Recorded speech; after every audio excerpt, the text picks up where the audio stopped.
நான் பார்த்த வரைக்கும் ஒரு விஷயம் என்னன்னா, இந்த வெண்டைக்காய வெட்டி தண்ணீல போட்டுருங்க. முதல் நாள் நைட்டு வெண்டைக்காய வெட்டி தண்ணீல போட்டுருங்க. அடுத்த நாள் வந்து அந்த தண்ணிய குடிங்க. அந்த தண்ணிய குடிச்சா உங்களுக்கு சர்க்கரை வந்து கம்ப்ளீட்டா கண்ட்ரோலுக்கு வந்துரும்.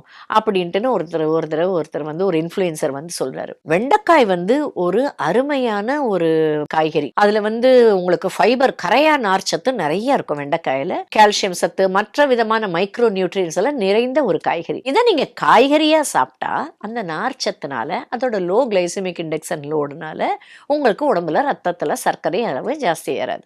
அதனால நீங்க தாராளமா அந்த வெண்டைக்காயை வந்து வதக்கி ஒரு பொரியலாவோ இல்ல வந்து குழம்புல சேர்த்துக்கிட்டோ இல்ல வந்து ஒரு ஏதோ சாப்பிட்றதோ உங்க இஷ்டம். ஆனா இதுவே நீங்க அதை கட் பண்ணி தண்ணியில போட்டீங்கன்னா அதுல இருக்கிற வெறும் மியூசிலேஜ் தான் அந்த தண்ணியில இறங்கும். அது ஹோல் நைட்டு நீங்க வச்சிருக்கிறதால அது கொஞ்சம் லைட்டா கசப்பாகலாம். அதை குடிக்கிறதால அதுல இருக்கிற ஒரு விட்டமின் பி சத்து அந்த தண்ணியில கரைஞ்சி அது உங்களுக்கு வரலாமே ஒழிய அதனால சர்க்கரை குறையவே குறையாது.